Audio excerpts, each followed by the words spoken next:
بسم اللہ الرحمن الرحیم۔ السلام علیکم ورحمۃ اللہ وبرکاتہ۔ ناظرین، آج ہم جو دعا سیکھیں گے یہ دعا دل کے 12 امراض کا علاج ہے۔ اس دعا کو اول آخر 11 مرتبہ درود شریف کے ساتھ پڑھیں اور اپنے سینے پر دم کریں، انشاءاللہ تعالی شفا حاصل ہوگی۔ یہ دعا سیکھتے ہیں، آپ نے اس کو غور سے سننا ہے۔ بسم اللہ الرحمن الرحیم۔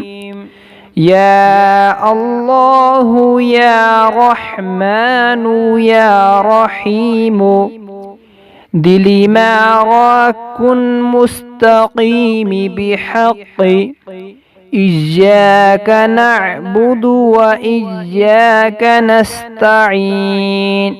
ایک مرتبہ پھر سن لیں۔ یا اللہ یا رحمن یا رحیم، دلی ما کن مستقیم بحق، ایاک نعبد و ایاک نستعین۔